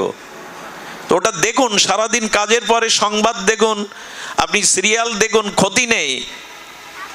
2টো হাত তো আছে, অন্তত 1 হাতে মালা ধরুন। এক হাতে ওটা টিপুন আর এক হাতে একটু মালা টিপুন, মালাটা ঘোরালে আর এই জন্ম মৃত্যু চক্রে ঘুরতে হবে না আপনার। ভগবানের নাম জপ করলে এই জন্ম মৃত্যু চক্রে ঘুরতে হবে না। তা ঘোরাবো না, রিমোট ঘোরাবো। নারদকে এমনি বলছেন, জগৎটা অন্ধকার নেমে এসছে, কলি ঘোর তিমিরে গরসল জগজন ধর্ম কর্ম রহুদূর, কলি দোষ ও নিধে, কলিতে শুধু দোষ আর দোষ। সারা পৃথিবী চলছে এখন, তৃতীয় বিশ্বযুদ্ধের দরকার নাই। আগামীতে যে ভাইরাস আসছে, আগামীতে যে মরণ ব্যাধি আসছে, এক করোনা জানিয়ে গেল, সতর্ক হও। 8 গ্রাম করোনা সারা পৃথিবীকে কাঁপিয়ে দিয়ে গেল। এরপর এর থেকে বড় জিনিস আসছে, তৃতীয় বিশ্বযুদ্ধ, মারণাস্ত্র, আণবিক বোমা লাগবে না। মানুষের দুর্ভিক্ষ, একসময় হাতের মুঠোয় সোনা নিয়ে আপনি অন্ন পাবেন না, লিখে রাখুন, ভাগবত বলছে। হাতের মুঠোতে সোনা নিয়ে একদিন আপনি এক মুঠো অন্ন পাবেন না, এই দিন আসছে আগামীতে। তৃতীয় বিশ্বযুদ্ধ দরকার নেই। মানুষের কুবৃত্তি, চরিত্র এতটা স্খলন হয়ে গেছে যে ধরিত্রী অভিশপ্ত হয়ে যাচ্ছে দিন দিন। এর দায় কারণ আমাদের মনোবৃত্তি। শান্তি বাইরে নেই, আপনার মনে। এই জন্য গোবিন্দ ওটাই চেয়েছেন, তোমার অর্থ নয়, বৃত্ত নয়, রূপ নও, তোমার সম্পত্তি নাও, তুমি মনটা আমায় দাও, আমাকে দিয়ে দেখো মনে শান্তি পাও কিনা। কিন্তু মনকে আর এমনি এমনি দেওয়া যায়? মন ভগবানের দিকে যেতে গেলে একটা কৃপা চাই। এরই নাম হলো গুরু কৃপা, বৈষ্ণব কৃপা, সাধু কৃপা। এই কৃপা ছাড়া আপনি নিজ চেষ্টায় মন ভগবানে দিতে পারবেন না। শ্রী ভগবানে মনের জন্য মহৎ কৃপার অপেক্ষা আছে। মহৎ কৃপা বিনা কোনো কার্যে ভক্তি নয়। কৃষ্ণ ভক্তি রহুক দূরে, সংসার ক্ষয় না হয় ক্ষয়। সংসারের মোহমায়া ভোগ বিলাস ক্ষয় হবে যেদিন মহতের কৃপা আমার উপরে হবে, যেদিন সাধু কৃপা আমার উপরে হবে। সেই দিন আমার সৃষ্টি না বদলালে দৃষ্টি বদলাবে। সেদিন আমার ভিতরে এই চিন্তা আসবে, নাই জগৎ বেশি দিনের নয়, এ রূপ যৌবন ভোগ বিলাস বৃত্ত বৈভব বেশি দিনের নয়। মানুষের প্রকৃত শান্তি তো জগতে নাই। এই জন্য গোবিন্দ এই সংসারের নাম দিয়েছেন দুঃখালয়। কি নাম দিয়েছেন? গোবিন্দ এই সংসারটার নাম দিয়েছেন সংসার দুঃখালয়ম। এই সংসারটা দুঃখের আলয়। তুমি যতই সুখের চেষ্টা করো এখানে তা পাবে না, এটা দুঃখের আলয়। তবে সুখ কোথায়? তমেব শরণং গচ্ছ, ভগবানের শরণ নাও। আপনারা লক্ষ্য করেছেন স্মরণে সুখ হবে কি করে, নির্ভয় হবেন কি করে? ওই যে বললাম ভয় থাকলে শান্তি হয় না, তা নির্ভয় হবেন কি করে? শাস্ত্রে বলেছেন, দেখুন, ভজ হরে মন শ্রীনন্দ নন্দন অভয় চরণার বিন্দরে। গোবিন্দের চরণটা হলো অভয় চরণ, যেখানে পৌঁছালে, যেখানে স্মরণ করলে আর ভয় থাকে না। আশ্রয় নিতে বলছেন আমার চরণ, ওইখানেই শান্তি। আচ্ছা দেখেছেন ওই যে মরগ মুরগির বাচ্চা ওঠে না ছোটরা, ওরা দল বেঁধে মায়ের সাথে ওই শস্য কণা জীবাণুর মধ্যে আবর্জনার মধ্যে খুঁটে খেতে যায়। যখন ওর মা দেখে ওপরে চিল এসে হাজির, ওই বাচ্চাগুলিকে গ্রাস করবে বলে মা কি করে, দুটো পাখনা মেলে দেয়, আর ওই পাখনার সংকেতে বাচ্চাগুলো সুরসুর করে মায়ের পাখনার তলে যায়। কোটি চিলেরও সাধ্য নাই ওই মায়ের পাখনার মধ্যে থেকে বাচ্চাটা ছিনিয়ে নেবে। যে বাচ্চা ওই আশ্রয় না এসে বাইরে নিজের মতো চলছিল, তাকেই সমেরে নিয়ে যায় চিল। যদি একটা চিলের হাত থেকে মায়ের পাখনার মধ্যে আশ্রয় নেওয়া বাচ্চা নিরাপদ থাকে, গোবিন্দ বললেন আমার চরণ যারা আশ্রয় করেছে তাদের আর ভয় কোথায়? তাদের ভয় কোথায়? তারা নির্ভয়। অভয় চরণারবিন্দ, ভগবানের চরণই হলো অভয়। দেখবেন শিশু ক্রন্দন করছে, ওই ক্রন্দনরত শিশুকে অনেক পাড়ার মায়েরা কোলে তুলে নেয়। সে মায়েরাও তো মা, তাদের বুকেও তো দুধ আছে। ওই শিশুকে স্তন দিলে খাবে না, কাঁদবে। কিন্তু অন্ধকারের মধ্যে যখন নিজের গর্ভধারিণী মায়ের বুকের পরশ পায়, ম্যাজিকের মতো কান্না বন্ধ হয়ে যায়। ও আসলে নিজের মাকে খুঁজছিল। অন্য নারীও মা, কিন্তু তাদের বুকে অন্ধকারে ওই স্পর্শ পেয়ে বুঝতে পেরেছে আমার গর্ভধারিণী নয়। শিশু তখনই কান্না থামবে যখন নিজের মায়ের স্নেহবৎসল মায়ের বুকে যাবে। ঠিক ভগবানের চরণে যতদিন আমাদের মন অর্পণ না হচ্ছে ততদিন আমাদেরও শান্তি নাই, আমাদেরও কল্যাণ নাই। এই কথাটি নিখিল শাস্ত্র বোঝাচ্ছেন। ভগবানকে মনটা দাও। মন কোথায় না কোথায় দিয়ে দিয়েছি, সংসারকে, স্ত্রী পুত্রকে, বন্ধু বান্ধবকে, রূপ যৌবনকে, সম্মানকে কত জায়গায় দিয়েছি, শুধু দেয়া হয়নি তোমায়। আমাদের একবারও ব্যথা হয় না, যিনি দিলেন তাকে দিলাম না মনটা, তাকে ঘরে আনা হয়নি, হৃদয় ঘরে তাকে তোলা হয়নি। এই ব্যথাটা আমাদের জাগা দরকার। যার মন তাকে দিলাম না। আর আমি বহুবার এ আলোচনা করেছি, মন যদি ভগবানকে না দেন সাধুগুরুর কৃপায়, মহতের কৃপায়, সাধু সঙ্গের মহিমায়, তবে আপনার জন্য একটা দুঃসংবাদ অপেক্ষা করছে। মন যদি ভগবানকে, কৃষ্ণকে না দেন, এই কথাটি আপনাদের খুব ধ্যান দিয়ে শুনতে হবে। ব্রহ্মা বলছেন, স্বয়ং বেদবক্তা, আদিগুরু, জগৎ স্রষ্টা, সনকবিতা ব্রহ্মার কথা।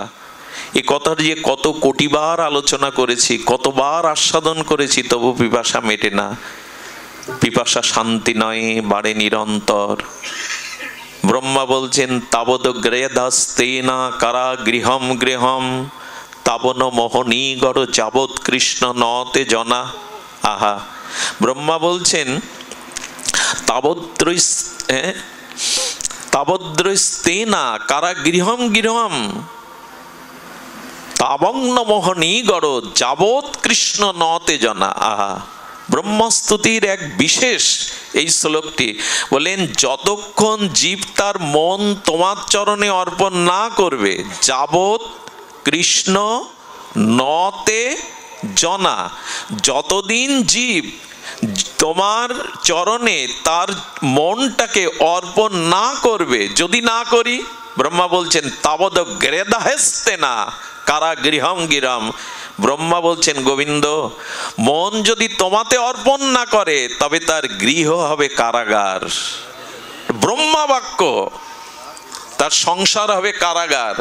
হয়েছেও তাই। আমাদের বাড়িতে মানুষ আসে শান্তির আশায়, কিন্তু ওইখানে কারাগারে টিভি আছে। কারাগারের এখন নাম বদল হয়েছে, সংশোধনাগার। ওখানে টিভি আছে, দুতলা আছে, ওখানে তাস খেলতে পারেন, ফুটবল খেলতে পারেন, কাজ না করেও 3 বেলা খেতে দেবে। এখন 3 বেলায় খেতে দেয়। ওখানে শান্তি পায় মানুষ, বাড়ি কুড়ে ঘরে শান্তি পায়। এখন আমাদের ঘরগুলো কৃষ্ণকে মন না দিয়ে, ভগবানকে প্রাণ না দিয়ে, ব্রহ্মা বলছেন ঘরগুলো হয়েছে কারাগার। আর কারাগারের দাগি আসামিদের হাতে পায়ে কি থাকে? বেড়ি থাকে, ডান্ডা বেড়ি থাকে। বলছেন, তোমাতে মন যদি কৃষ্ণ না দেয়, তবে সংসারে সেই ব্যক্তির হাতে পায়ে, ওর তো হাতে পায়ে আর এর 5-7 জায়গায় মোহ দিয়ে বাঁধা থাকবে। মোহ, মায়া, ডান্ডা বেড়ি।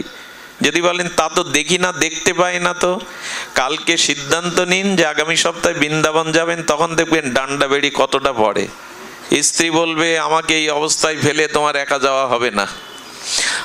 ছেলে বলবে, আমার ছেলের পরীক্ষা, আমি তাকে অফিসে, ওকে কে দেখবে? এই ডান্ডা বেড়ি তখন বুঝতে পারবেন কটা। আর ও কাটা সহজ না, লোহার ডান্ডা কাটা যায়, কিন্তু সংসারের মোহমায়া। বাবা কালকে পাঠ হলো পুরানো বক্সেদপুর, আসতে পারেননি না, কাজ ছিল খুব, সমস্যা ছিল খুব, এই ডান্ডা বেড়ি কম। এই জন্য বললেন, তাবদ গ্রেধাস্তে না কারা গৃহম গৃহম তাবন মোহনী গড় যাবৎ কৃষ্ণ নতে জনা। হাতে পায়ে ডান্ডা বেড়ি। ভগবানের কাছে যাওয়ার সময় নেই আমাদের, ডান্ডা বেড়িতে বাঁধা। আর কি, এই কথাটি এত দার্শনিক বিচার করেছেন ব্রহ্মা। বলেন, মন যদি ভগবানকে না অর্পণ করা হয়, সেই মন স্তেনা, চোর হয়ে যায়। কি হয়ে যায়? আশ্চর্য কথা বলেছেন ব্রহ্মা। মন ভগবানকে না দিলে সেই মন কি হয়? চোর হয়। চোরের শান্তি হয়? দেখুন, চোরের বাড়ি, পাকা বাড়ি আছে, দালান, চোরের স্ত্রীও সুন্দরী হয়, কারো কারো হয়, আবার চোরেরও টাকা পয়সা ব্যাংক ব্যালেন্স আছে। আর সাধুর বাড়িও এই তিনটে আছে, সুন্দরী স্ত্রী, দালান বাড়ি, টাকা পয়সা। তাহলে সাধু আর চোরে পার্থক্য কি? হলো পার্থক্য একটাই, চোর শান্তি পায় না বাড়ি থেকে, কিন্তু সাধু শান্তি পায়। কারণ তার মন চোর নয়। চোর কি করে? আপনার আমার ঘরে যেন না ওঠে চোর, কিন্তু যদি কখনো ওঠে কি করে জানেন? মূল্যবান জিনিসগুলো চুরি করে, আর সমস্ত আলমারি, খাট, বিছানা সবকিছু এলোথেলো করে অগোছালো করে যায়। এটা তো চোরের ধর্ম। মূল্যবান জিনিস নিল আর ভেঙে চুরে সব আবর্জনা ভরিয়ে গেল। ব্রহ্মা বললেন, হে ভগবান, তোমাতে যখন মন কেউ না দেয়, তার মনটা চোর হয়ে কি করে জানো?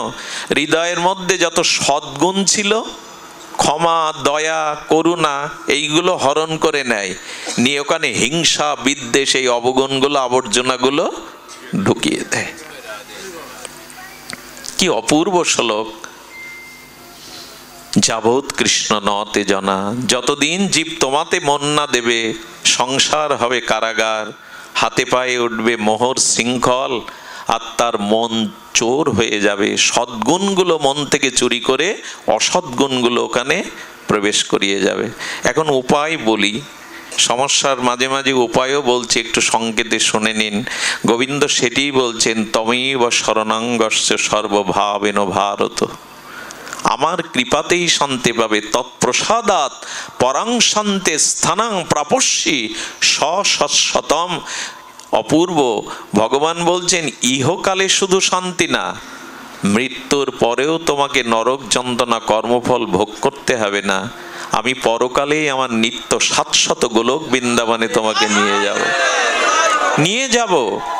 ইহকালেও যেমন তোমাকে আমি শান্তি দেব, পরকালেও তোমাকে আমি শান্তি দেব। সুধীবৃন্দ, এই জন্য ভগবানের শরণ গ্রহণ করা। যত কথা বলছি, আচ্ছা, সমগ্র নিখিল শাস্ত্রের বিধি আর নিষেধের রাজা কোনটা? সব শাস্ত্র এক জায়গায় করলেন, বেদ, বেদান্ত, উপনিষদ, ভাগবত। এর সার একটা বিধি, একটা নিষেধ, উপদেশ কেবল দুটো। সার উপদেশ কোনটা? স্মতব্য সততং বিষ্ণু। নিখিল শাস্ত্র বলছেন, শাস্ত্রের বিধি বা রাজ উপদেশ, ভগবানকে স্মরণ করো। আর নিষেধ কোনটা? কখনো ভগবানকে ভুলে যেও না। এই হলো বিধির রাজা আর নিষেধের। স্মতব্য সততং বিষ্ণু ন স্মতব্য চাতুচিত, কখনো ভগবানকে ভুলে যেও না, এটাই হলো নিষেধের শ্রেষ্ঠ উপদেশ। আর বিধির উপদেশ স্মতব্য সততং বিষ্ণু, সর্বদা ভগবানকে। এই জন্য তো মহাপ্রভু বিধান দিয়ে গেলেন, খাইতে শুইতে উঠিতে বসিতে যথা তথা নাম লও। নাম এখন আসরেই হয়, আমাদের মধ্যে আর কতটুকু কার হয় জানি না। নাম সর্বত নিতে বলেছেন। খাইতে শুইতে উঠিতে বসিতে যথা তথা নাম লও। পাত্রাপাত্র ন বিচারানো, দেয় দেয় বিমর্শক। মহাপ্রভু বলছেন, আমি এবার বিচার করব না, সবাইকে এই নামের মধ্যে ব্রজপ্রেম দিয়ে গেলাম। এটাকে স্মরণ করো, নাম স্মরণ করো। ভগবানের দিব্য নাম, তার লীলা মনে স্মরণ করো। শ্রবণ, কীর্তন, স্মরণ। শ্রোতব্য, কীর্তিতব্য, স্মাতব্য, ইচ্ছত ভয়ম। ভয় দূর হবে, মৃত্যু ভয়, যদি ভগবানকে কীর্তন, স্মরণ এবং শ্রবণ করতে পারো। তা আজ আমরা শ্রবণ করছি, মাঝে মাঝে আমাদের হরি নাম একটু সংকীর্তন বাড়ি বসে করতাল বাজিয়ে করতে হবে, নালে মালা নিয়ে সময় পেলেই বসতে হবে। আর কি করতে হবে? ভগবানের লীলাগুলিকে মনে মনে সিনেমার পদ্মার মতো স্মরণ করতে হবে, যে গোবিন্দ বৃন্দাবনে এই লীলা করছেন, রাধারানী এখন এই লীলা করছেন, এইভাবে স্মরণ করতে হবে। সুধীবৃন্দ, থাক বসুন। এইভাবেই ভগবানকে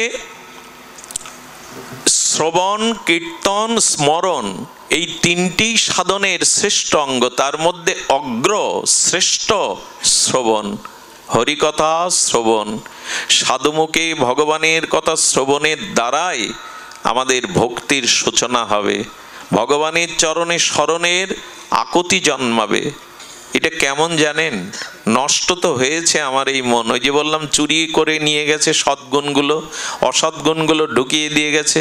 তো শ্রবণের দ্বারা কি হবে শুনুন, সংক্ষিপ্তভাবেই বিশ্রাম কথা। খুব মূল্যবান গুরু মহারাজ রাধাকুণ্ডে তার অমীয়, তার সেই দিব্য অনুভূতির এই বাণী শুনিয়েছিলেন জগৎবাসীকে সাধুমুখে হরিকথায়। আচ্ছা, জল আকাশ থেকে বৃষ্টি হয়ে পড়লো, জল যখন আকাশ থেকে পড়লো তখন স্বচ্ছ ছিল, কিন্তু ড্রেনে পড়ে, পোকামাকড়ের মধ্যে পড়ে, ধুলায় পড়ে তখনই জলটা দূষিত হয়ে গেল। জল কিন্তু শুদ্ধই ছিল। তেমন আমাদের আত্মাটা, আমাদের মনটা পূর্বে শুদ্ধ ছিল, কিন্তু এই জগতের কামনা বাসনা ধুলাবালিতে এসে যেই মিশলো অশুদ্ধ হয়ে গেল। এখন এই জলের গতি কোন দিকে? নিচের দিকে তো নাকি মা? জলের গতি কোন দিকে? নিম্নগামী। জল যেতে যেতে কোথায় যেতে চাই জানেন? নালা দিয়ে, তারপরে ড্রেন দিয়ে, খালে গিয়ে, তারপর নদীতে গিয়ে, তারপরে একেবারে নদীর তরঙ্গায়িত অপ্রতিহতা গতিতে সাগরে। এই তো জলের গতি। আবার সাগর মেঘকে দিয়ে দিল। এই তো জলের গতি প্রকৃতি। কিন্তু জলটা ড্রেনের মধ্যে যেতে গিয়ে ড্রেনের একটা ক্ষত হয়ে গেছে, গর্ত হয়ে গেছে, ওই গর্তে আটকে গেল। গর্তে যখন আটকে গেল তখন জলের স্রোত আর রইল না। আচ্ছা, গর্তে আটকানো জল 1-2 মাস পরে কি হয়? ধুলো এসে পড়ে, তাই না? আবর্জনা এসে পড়ে, আকাশ থেকে গাছের পাতা পড়ে, তাতেও দূষণ হয়ে যায়। পবিত্র থাকে কি? আকাশ থেকে পড়েছিল বৃষ্টির ধারা হয়ে শুদ্ধ, কিন্তু গর্তের আবর্তন হওয়ায়, আবর্তিত হওয়ায় ধুলা বালি পোকা মাকড় এসে দূষিত হলো। আচ্ছা, জলের 3টি স্বভাব, ওই 3টি স্বভাব ওর মধ্যে নষ্ট হয়ে গেল। জলের 3টি স্বভাব কি? স্নান, ওই জলের স্নান করা যাবে পোকামাকড় জলে। আর জলের আরেকটি স্বভাব হলো পান, অর্থাৎ জলে পান করতে হয়, তৃষ্ণা নিবায়। আর জলে নিজের দেহটাকে শুদ্ধ করতে হয়। এই 3টে গুণ ওর মধ্যে থাকলো। এটা একদিন ছিল কি না? ছিল, আজকে আর নাই। ঠিক আমাদের দশাও তাই। আমাদের আত্মাটা শুদ্ধ ছিল একদিন, যখন কামনা বাসনা ছিল না। কিন্তু যেই কামনা বাসনার সংসার গর্তে আটকে গেলাম ভোগ বাসনায়, সেই ওই পোকামাকড় দূষিত হয়ে গেল। কিন্তু জলের মধ্যে ওই 3টে ধর্ম এখনো আছে। ওই জল স্নান করাও যাবে, পান করাও যাবে। ওই জল স্নান করাও যাবে, পান করাও যাবে। ওই জলের 3টি শুদ্ধতা তখনও আছে, স্নান পান সবই আছে। কি করে জানেন? ওই জলটা পোকামাকড় হয়ে দূষিত হয়ে আটকে আছে। হঠাৎ বৃষ্টি এলো, আর প্রবল আকাশ বন্যার মতো বৃষ্টি এসে বৃষ্টির জলধারা ড্রেনে গিয়ে পড়লো। ক্ষিপ্র গতিতে জলের স্রোত ড্রেনে গিয়ে পড়লো। তখন ওই জলে কি হয়? ওই স্রোত ওই জলের, ওই গর্তের মধ্যে যে দূষিত জলগুলো উঠিয়ে নিয়ে ভাসতে থাকে, থাকে কি না? বৃষ্টির স্রোতের জল যখন ওই গর্তের আবর্তে গিয়ে ওই জলটাকে তুলে নেয়, স্রোত বইছে, ওই স্রোতে তুলে নিয়ে ছুটতে লাগলো, ছুটে নদীতে পড়লো, নদী থেকে গঙ্গায়, গঙ্গা থেকে সাগরে। যখন গঙ্গায় পড়লো, সাগরে গেল, তখন স্নান করা যাবে কিনা? তখন গঙ্গার জল পান করা যাবে কিনা? স্নান করে শুদ্ধ হওয়া যাবে কিনা? সব পোকামাকড় চলে গিয়ে গঙ্গায় পড়ে শুদ্ধ হলো। ঠিক এই কথাটি ভগবানকে অনেক জন্ম ভজন করিনি, এ মনে ভগবানের স্থান অনেক জন্মই দেয়নি, এই মনে ভগবানের স্মরণ মনন করিনি, তাই কামনা বাসনায় জলটা দূষিত হয়ে আবর্ত হয়ে আছে। এখন যেখানে সাধু সঙ্গের মেঘ হবে, কিসের মেঘ? সাধু সঙ্গের মেঘ। ওই সাধু সঙ্গের মেঘ হতে আর মেঘরূপ বক্তার মুখ দিয়ে যখন হরিকথার অমৃত বৃষ্টি হবে, আর সেই হরিকথারূপ বৃষ্টি আমাদের কানে গিয়ে হৃদয়ে ঢুকবে, তখন হৃদয়ের গতি আবার ভগবানের দিকে ছুটিয়ে নিয়ে যাবে। কান দিয়ে হরিকথা শ্রবণ করলেন তো মনে হরিকথা প্রবেশ করলো, আর হরিকথা হৃদয়ে গিয়ে মনের গতি ভগবানের দিকে ছুটালো।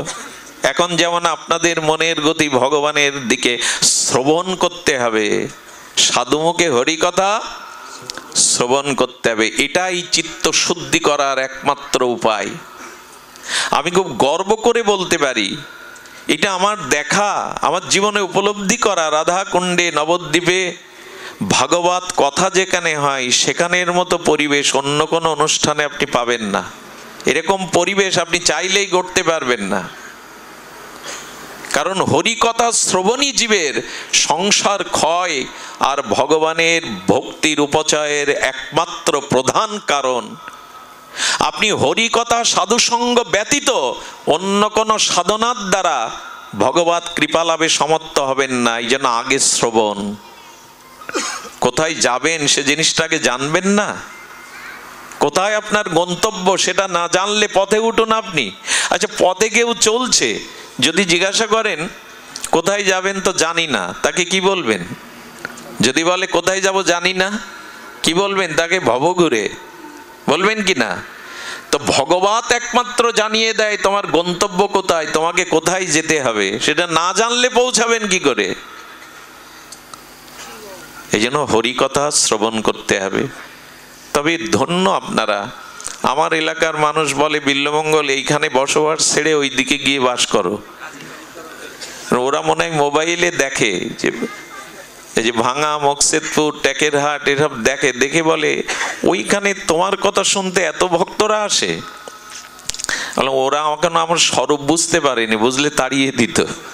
তো এই জন্য হয়তো আসে। বলে না দাদা, আমাদের এদিকেও ভক্ত হয়, কিন্তু ওরা হরিকথা এরকম নীরবে শ্রবণ করে। আমার মনে হয় আপনাদের এই বৃহত্তর অঞ্চলে কোনো মহামানবের কৃপা আছে। হরিকথাতে যেখানে রুচি আছে জানবেন সেখানে ভগবত ভক্তি হবেই হবে, সেখানে কল্যাণ হবেই হবে। এই জন্য ভাগবত কথা প্রয়োজন। হরিকথা ছাড়া চিত্ত শুদ্ধির অন্য কোনো উপায় নেই, শ্রবণ। এরপরে বললেন কীর্তন। এই কীর্তনাঙ্গ ভজনী এই ঘোর কলিকালে অন্ধকারে একমাত্র আলো। মহাপ্রভু বলেছেন নাস্তেব্য নাস্তেব্য নাস্তেব্য গতির অন্যথা। একেবারে 3 বার কড়াল করে বললেন, প্রতিজ্ঞা করে বললেন, হরি কথার হরিনাম বিনা এই যুগে আর কোনো উপায় নাই। এই জন্য দয়া করে একটু নাম জপ, একটু কীর্তন আদি করুন। জপ করলে নিজের কল্যাণ হয়, আর উচ্চেশ্বরে কীর্তন করলে জগৎ জীবের, লতা পাতা পশু পাখির কল্যাণ হয়। এই নামের এত মহিমা মহাপ্রভু ঢেলে দিয়েছেন। ব্রজ প্রেম, গোলকের প্রেমধন, হরিনাম সংকীর্তন, রতিনা জন্মিল কেনে, ঢেলে দিয়েছেন রাধা প্রেম, ব্রজ প্রেম। অথচ আমাদের রতি হলো না। নামে রুচি আনুন। হরিনাম, প্রিয়জনের নাম ডাকতে ইচ্ছা করে না? যাকে যে ভালোবাসে তার নাম ধরে ডাকতে তো তার ইচ্ছা করে। তো ভগবানকে যদি ভালোবাসেন তার নাম ধরে ডাকুন। আমাদের দুর্দশা, হাই তুলতে গেলে বলে বাবা গো, ওসর লাগলে বলে মা গো। কিছু মানুষ আছে ওসর লাগলে বলে হা রাধে, হাই তুলতে গেলে হা গৌরাঙ্গ। অন্তত এইভাবেই নিন 2-4 বার দিনে। ঘুম থেকে উঠে হাই তুলতে গিয়ে বাবা গো, মা গো এই বলে কি হবে? ওইটা রাধা নাম দিয়ে দিন না, দিনে 4 বার অভ্যাস হয়ে যাবে, তখন আর বাবা গো মা গো হবে না। আর ছেলে মেয়েদের নামগুলো ঋষিদের নামে, ভগবানের নামে রাখুন গুরুদেবের কাছ থেকে। হ্যাঁ, টেলিভিশনে সিরিয়াল নাম রেখে লাভ হবে না। গুরুদেবের কাছ থেকে শ্রীকৃষ্ণের নাম শ্রীকৃষ্ণের পিতামাতা রাখেনি, গর্গমণি রেখেছিল। রাম ভগবানের নাম দশরথ রাখেনি, কৌশল্যা রাখেনি, বশিষ্ঠদেব রেখেছিল। এই ইতিহাস আমরা ভুলতে বসেছি। সন্তানের নামগুলো আদ্যক্ষর দিয়ে শ্রী গুরুপাদ পদ্ম আচার্যদের কাছে রাখতে হয়। ওই নামের মধ্যে আশীর্বাদ থাকে, শক্তি থাকে। তার প্রমাণ অজামিল। তার ছোট পুত্র নারায়ণ বলতে বলতে মৃত্যুর সময় সে ভগবান পেয়ে গেল নাম আভাসে। এই জন্য নামকরণটাও আমাদের সংস্কার। সনাতন ধর্ম, বৈদিক সভ্যতায় সন্তানদের নামকরণটাও সংস্কার। সুধীবৃন্দ, এই জন্য কীর্তন করুন। কীর্তনের সিদ্ধ গৌর কিশোর দাস বাবাজি মহারাজ, এই সিদ্ধ মহাত্মা ভিড় লেগে যেত, প্রণাম করতে আসতো। বললো সম্মান কি ধুয়ে খাবো? এক শিষ্যকে বললেন ওই যে কাঠ লতা পাতা আছে, 10 বছর আগে ল্যাট্রিন বাথরুম ছিল, এখন কেউ ব্যবহার করে না, সব শুকিয়ে গেছে। ওই লতাপাতা ইট কাঠগুলো একটু গোবর ছড়া দিয়ে ওই লতাপাতার মধ্যে আমার একটু জায়গা করে দে। কেন বাবা? তো হাজার হাজার প্রণাম নিলে আমার ভজন কখন হবে? এসব তাল থাক, ওখানে জায়গা করে দে। দেখুন এরা সম্মানকে ভয় পায়। সম্মান নিয়ে ধুয়ে খাবো? আমার ভজন হচ্ছে না, লোকের হাজার হাজার লোকের প্রণাম দেখতে, ওখানে জায়গা করে দে। ওইখানে বসে বসে বাবাজি সারাদিন নাম করতেন। লোক আসলে বলতেন কোথায় জানি না, ভিড় কমে গেল। তো একদিন ওনার শিষ্য ওই জায়গাটা প্রণাম করতে গেছে। তাহলে বাবা এখানে সিদ্ধ বাবা নাম করতেন, আমি একটু বসে কিছুক্ষণ নাম করি না। উনি এই ভেবে ওখানে বসে চোখ বন্ধ করে যেই নাম করতে যাবেন, দেখছি 4-5 দিক দিয়ে নাম ধ্বনি হচ্ছে মধুর কণ্ঠে। এখানে তো কেউ নেই, নাম কে বলছে? উনি আবার চোখ বন্ধ করে আবার শব্দ শুনছেন নামে, দিব্য ওনার কানে দিব্য নামও ধ্বনিত হচ্ছে। চারিদিকে তাকিয়ে দেখে কেউ তো নেই। হঠাৎ লক্ষ্য করলেন চোখ খোলা রেখে, সিদ্ধ নামনিষ্ঠ মহাপুরুষ ওখানে বসে জপ করেছে বিদায় ওনার দিব্য স্পর্শে ওখানে ইটগুলো কাঠগুলো থেকে নাম ভেসে আসছে। হরে কৃষ্ণ হরে কৃষ্ণ। কাঠগুলো থেকে নাম ভেসে আসছে। যদি বলেন এর যুক্তি কি, তবে শুনুন, একটা চুম্বকে লোহাটা বারবার ছোঁয়াবেন, বারবার চুম্বকে লোহা ছোঁয়ালে দেখবেন কিছুক্ষণের জন্য লোহার মধ্যে চুম্বকের ধর্ম এসে প্রবেশ করে। তেমনি নাম নিতে নিতে জড় বস্তুও। উনি জাগাকে প্রণাম করে বললেন, নামের মহিমা এমন। আমার পরম আদ্য শ্রী গুরুদেব, জগতে এমন পরম গুরুদেবকে পেয়েছিলাম, কিন্তু তার অযোগ্য আমি। রাধাকুণ্ডে 36 বছরের ভূতপূর্ব মহন্ত মহারাজ, আমাদের রঘুনাথ দাস গোস্বামী গদ্দির ভূতপূর্ব মহন্ত মহারাজ, অশেষ শাস্ত্র নিষ্ণাত পণ্ডিত প্রবর, রাধারানীর কিঙ্করী। সারাটি জীবন তিনি গ্রন্থ চয়নে হরিকথা প্লাবন বইয়ে দিয়েছেন বৃন্দাবনে রাধাকুণ্ডে। পরমারাধ্য শ্রী গুরুদেব শ্রী অনন্ত দাস বাবাজি মহারাজ, উনি ঘরে বসে বসে নাম করছেন। আপনারা জানেন এখন 84 ক্রোশ ব্রহ্মণ্ডলে বর্ষণার মধ্যে সারা ভারত যাকে শ্রদ্ধা করে সাধু সন্ত, তিনি শ্রদ্ধেয় বিনোদ বাবাজি মহারাজ রাধাকুণ্ডের। কত মন্ত্রীরা গিয়ে ওনার চরণের ধুলা নেওয়ার জন্য বসে পড়েন। সেই বিনোদ বাবা গুরু মহারাজকে প্রণাম করতে গেছেন ব্রজানন্দ ঘেরায়। গিয়ে দেখছেন বাবার পুরো ঘরটা দেয়াল ফেটে ইট কাঠ থেকে নাম আসছে। উনি বললেন, এটা আমার কল্পনা না, আমি কান পেতে স্পর্শ করে শুনলাম। উনি নাম করছে দেখে পুরো ঘরের ইট কাঠ নাম বলছে। এইগুলো নামের মহিমা। উচ্চস্বরে নাম সংকীর্তনে পর উপকার করে। হরিদাস ঠাকুর 3 লক্ষ নামের মধ্যে 1 লক্ষ নাম উচ্চস্বরে করতেন। বলে কেন? বলে গাছপালা কীট পতঙ্গ ওদের কাছে এই নামের ধ্বনি গেলে ওরা উদ্ধার হয়ে গোবিন্দ চরণ পাবে। এই জন্য উচ্চস্বরে 1 লক্ষ নাম করতেন উনি। আপনি জপিলে নাম আপনি সে তরে, উচ্চ সংকীর্তনে পর উপকার করে। অন্যের কল্যাণ এই নামের ধ্বনি যতদূর যায়। এই জন্য যে গৃহে সদাচার সম্পন্ন হয়ে ভগবানের অষ্টা বিগ্রহের সামনে কাঁসা করতাল খোল বাজিয়ে ঝামর বাজিয়ে যারা হরিনাম করে, ওখানে রোগ শোক অভিশাপ প্রবেশ করতে পারে না। কিন্তু ঘরে ঘরে হরিনাম আজ কই? ঘরে ঘরে আজ ভগবানের দিব্য নাম কই? সকাল সন্ধ্যা ওখানে অভিশাপ ঢুকতে পারে। নাম যত দূর যায় অমঙ্গল তত দূরে দূরে পালায়। আগেকার দিনে এত ঔষধ, এত ডাক্তার, এত আধুনিক চিকিৎসা ব্যবস্থা আসেনি। তখন নাকি গ্রামে ডায়রিয়া হলে, মহামারী হলে হরিনাম করতো সবাই মিলে। আর এই হরিনামের ধ্বনিতে রোগ শোক পালাতো। এটা মিথ্যা নয়, এটা মিথ্যা নয়। এই জন্য ভগবানের নামটা নিতে শুরু করুন। আর এই নাম এখন কীর্তন করলে এর পরম কল্যাণ কি জানেন? যদি মৃত্যুর সময় নামটা মনে এসে যায়, যদি শেষ সময় নামটা মনে এসে যায়, তবে আপনি পার হয়ে গেলেন, আর আশা লাগবে না এপারে। এই জন্য ভগবানের নাম আজ নিতে থাকুন। মৃত্যুর সময় কর্ণের শ্রবণ ক্ষমতা, দর্শন ক্ষমতা, গলার বলার ক্ষমতা নষ্ট হয়ে যায়। ধীরে ধীরে জীবনী শক্তিগুলো বিলুপ্ত হতে থাকে। মাইক বাজালে ওই দিন কানে আপনার নাম যাবে না। আপনি হাজার চেষ্টা করেও কণ্ঠে সাধনা না থাকলে, অভ্যাস না থাকলে মৃত্যুর সময় বলতে পারবেন না। এই জন্য আজ অভ্যাস করুন, যাতে মৃত্যুর সময় তার দিব্য নাম ধ্বনিত হয়।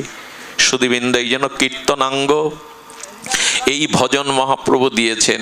আরেকটি দিয়েছেন, যদি নাম করতে করতে ভগবানের লীলা স্মরণ করতে পারেন।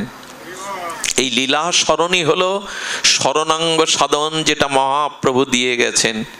এই লীলা স্মরণ, ভগবানের কোন সময়ে কোন লীলা শ্রীধাম বৃন্দাবনে নবদ্বীপে শ্রী গৌর সুন্দর কখন কি লীলা করছেন, এই লীলা যদি মনে মনে স্মরণ করতে পারেন, সেই লীলাগুলি কেমন জানেন? ছোট্ট একটা দৃষ্টান্ত দিয়েই পাঠ বিশ্রাম। শ্রীনিবাস আচার্য, ইনি মহাপ্রভুর দ্বিতীয় আবেশ কলেবর।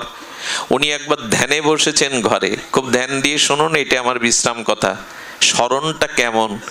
উনি মনে মনে গুরু প্রদত্ত মঞ্জুরি স্বরূপে ওনার গুরু মঞ্জুরির সাথে রাধারানী সখীদের নিয়ে যমুনায় জলকেলি করছেন, স্নান করছেন। আর করতে করতে উনি গুরু মঞ্জুরি, ওখানে পুরুষের অধিকার নাই, গুরু মঞ্জুরির পেছনে সেই একাদশ ভাবাত্মক সেই মঞ্জুরি যেটা গুরুদেব দিয়ে দেয়, আমি সবাইকে কথা বোঝাতে পারবো না।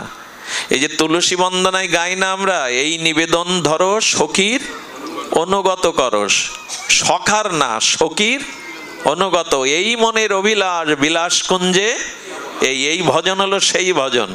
পুরুষ দেহে ভজন হয় না, একটা জিনিস জেনে যান। ভজন করতে গেলে নারী দেহ লাগবে, তবে এই মায়েদের যে নারী দেহ তা না, রাধারানীর দাসী, রাধারানীর কিঙ্করী। ওইখানে দিব্য দেহ গুরুদেব দিয়ে দেবে, তোমার বয়সেই, তোমার পোশাকেই, তোমার সেবায়েই। তুমি মালা গেতে যুগলের গলে পরাবে, অর্থাৎ বিজন সেবা করবে, সেবা দিয়ে দেয় গুরুদেব। তো উনি কি করেছেন, গুরু মঞ্জুরির সাথে রাধারানীর জলকেলি দেখছেন। দেখতে দেখতে রাধারানীর নাকের মানে কর্ণের দুলটা হারিয়ে গেছে। খুব ধ্যান দিয়ে শুনুন। আচ্ছা, কর্ণের দুল হারিয়ে গেছে কোথায়? যমুনায় না মনে মনে স্মরণ করছেন? মনে মনে স্মরণ করতে করতে দেখছেন যে রাধারানীর কর্ণের দুল হারিয়ে গেছে। রাধারানীর কর্ণের দুল কি একটা? কিন্তু ওই দুল শ্যামসুন্দর দেখে বড় আনন্দ পান। তাই রাধারানী সখীদের বলছেন, আমার দুল খুঁজে দে। আর এই দুল খোঁজার জন্য 3 দিন ধ্যানস্থ হয়ে ওই সখী রূপে বৃন্দাবনের যমুনায় 3 দিন ধরে দুল খুঁজে বেড়াচ্ছেন। আর 3 দিন তিনি ধ্যানমগ্ন। শিষ্যরা নাসিকার কাছে হাত দিয়ে দেখেন নিঃশ্বাস আর, বলে পরম আরাধ্য আচার্য কি দেহ রাখলো? আসলে এই দেহে না। যদি বলেন এর কি বোঝাচ্ছ পাগলের মতো, এই দেহ না তো ওখানে কোন দেহ গেছে? আচ্ছা, আপনি এখানে বসে আপনার বাড়িতে চলে যান, যে ঘরে আপনি থাকেন, আপনার ঘরটার সব জিনিস কোথায় কি আছে এখানে বসে দেখতে পাবেন কিনা? ওই শরীরটা কোন শরীর যেটা এখন বাড়ি চলে গেল? এটা মানস শরীর। আচ্ছা, আপনি শুয়ে আছেন খাটে, স্বপ্নের মধ্যে আকাশে চড়ছেন, সমুদ্রে সাঁতার কাটছেন, ওই শরীরটা কোন শরীর? আমাদের যে মানস শরীর 3 প্রকার, স্থূল শরীর, সূক্ষ্ম শরীর, কারণ শরীর। এই ভেদগুলো জানতে হবে। এই শরীরে এখানে আছি, অথচ আমি প্রিয়জনের কাছে চলে যেতে পারি, তার মুখটা দেখে আসতে পারি, তার হাসি ভরা মুখটাও দেখে আসতে পারি এখানে বসে। এই মানস শরীরে উনি বৃন্দাবনে 3 দিন ধরে খোঁজ করছেন। এরা ভাবছে গুরুদেব কি দেহ রাখলেন, নিত্যলীলায় গমন করলেন? সবাই যখন সিদ্ধান্ত নিতে পারছে না, তখন ওনারই শিষ্য চলে এলেন। ওনারই শিষ্য এসে আর বলছেন, আপনি একটু দেখুন তো, আপনি তো গুরুদেবের সেবা করেন, গুরুদেবের আমরা বুঝতে পারছি না উনি অপ্রকাট হলেন কিনা, নিত্যলীলায় চলে গেলেন। ওনারই শিষ্য, ওনারই দেহ মঞ্জুরি স্বরূপে ভাবনার জগতে ওই সূক্ষ্ম শরীরে গিয়ে, সূক্ষ্ম শরীরটা কেমন জানেন? অনেক দূরে ফুল ফুটেছে, গন্ধটা আপনার কাছে আসছে, গন্ধটা ধরতে পারবেন, গন্ধটা দেখতে পাওয়া যাবে, এর বলে সূক্ষ্ম। মাছের যে থলেতে মাছ কেনেন প্রতিদিন, ওই থলেতে মাছ নেই, কিন্তু বাতাসের গন্ধ কি আসছে, ওকে বলে সূক্ষ্ম। তেমনি আমাদের চিত্ত, মন, বুদ্ধি, অহংকার, এই সূক্ষ্ম দেহে উনিও গুরুদেবের পেছনে পেছনে গিয়ে দেখে যে গুরুদেব 3 দিন ধরে যমুনায় রাধারানীর সেই অলংকার খুঁজছে। এসব ওই জগতের কথা, যুক্তি দিয়ে কথা পরিমাপ করে বোঝানো যাবে না। বোবা ব্যক্তিকে মধু খেতে দিলে তাকে যদি জিজ্ঞাসা করেন কেমন স্বাদ হয়েছে, কি বলবে? এই জিনিস অনুভূতির, ভাষা দিয়ে বোঝাবার নয়। এই মনের অভিলাষ বিলাস কুঞ্জে দিও বাস, সেইখানে খুঁজতে খুঁজতে উনি একদিন পরে দেখেন একটা পদ্ম পাতার উপরে আর একটা পাতা আচ্ছাদনে ঢেকে আসে, ওই পদ্মের পাতার উপরে রাধারানীর সেই দুলটা পড়ে আছে। উনি পেয়ে আনন্দে শ্রী গুরুদেবের হাতে দিলেন। আচ্ছা, উনি পেয়ে রাধারানীর কাছে ছুটতে পারতেন না? কিন্তু নিয়ম হলো সাধন ভজন গুরু আনুগত্যে করতে হবে, গুরুর বাইরে লাভ দিতে গেলে হচটকে পড়ে যেতে হবে। উনি শ্রী গুরুদেবের কাছে দিলেন, শ্রী গুরুদেব ললিতার কাছে নিয়ে গেলেন, ললিতা রাধারানীর কাছে নিয়ে গেলেন। লাভ দিয়ে যেতে যাবেন না, ক্রম আছে, সিঁড়ি আছে। আর রাধারানী পেয়ে শ্যামসুন্দরের প্রিয় এই অলংকার পেয়ে বড় আদর করে বুকে চেপে ধরলেন। কে খুঁজে নিল? রাধারানীর কটাক্ষ করুণার দৃষ্টি ওর দিকে দিয়ে দিল। এই যে রাধারানীর একটা করুণার দৃষ্টি পেয়ে রাধারানী প্রসন্ন হয়েছেন, এতেই মাঝে মাঝে গোবিন্দ রাধারানীর প্রেমকুঞ্জে হাত জোর করে দাঁড়িয়ে ললিতা বিশাখাকে অনুরোধ করেন, একটু চরণ সেবার জন্য ভেতরে যেতে পারি? শ্রীকৃষ্ণ জগৎগুরু, রসাচার্য, রসিকেন্দ্র বলি, কিন্তু প্রেমময়ী রাধারানীর চরণ পাওয়ার জন্য তাকেও অনুমতি নিতে হয় কুঞ্জে যাওয়ার। কখনো কখনো রাধারানীর চরণটা তিনি মস্তকে নিয়ে বুকে নিয়ে জড়িয়ে ধরেন। দেহি পদপল্লব মৌদারাম, হে রাধে তোমারই চরণ কর চরণ পল্লব মাঝে মাঝে বুকে জড়িয়ে ধরে গোবিন্দ প্রীতি করেন। এই জন্য রাধা কৃষ্ণকে জাগতিক দৃষ্টিতে কখনো দেখবেন না। একটা শিশু আয়নার মধ্যে নিজেকে দেখে, ওর সাথে খেলতে চায়, জড়িয়ে ধরতে চায়, এটা কি ওর অপরাধ? তেমনি রাধা কৃষ্ণ দুই নয়, একই জন, নিজের সাথে, নিজের স্বরূপের সাথে নিজে খেলছেন। এখানে রক্তমাংসের যুবতী সুন্দরী নয়, রাধা মাধব একই শক্তি, একই আধার, আলাদা নাই, নিজের সাথে নিজের অন্তরঙ্গ খেলা। এইভাবে লীলাতে সন্তুষ্ট হয়ে রাধারানীর কৃপা পেলেন, উনি দেহে ফিরে এলেন। এই জন্য মনটা খালি রাখবেন না। ভগবানের এই লীলাগুলো যখন শোনেন, গোবিন্দ গোষ্ঠে যাচ্ছে, কেমন নীল আকাশ, চারিদিকে যমুনা, আর স্নিগ্ধ গন্ধ ভেসে আসছে, গাভীগুলিকে সামনে নিয়ে গোবিন্দ মুরলীর ধারী বাঁশি বাজাতে বাজাতে, একবার একটু কল্পনা করুন তো, মনটা শুদ্ধ হয়ে যাবে। গোবিন্দ মুরলীর ধরি শ্যামসুন্দর মদনমোহন চলেছেন, সাথে সখাগণ, এইভাবে একবার একটু ভাবলেই দেখবেন মনটা আনন্দে ভরে যাবে।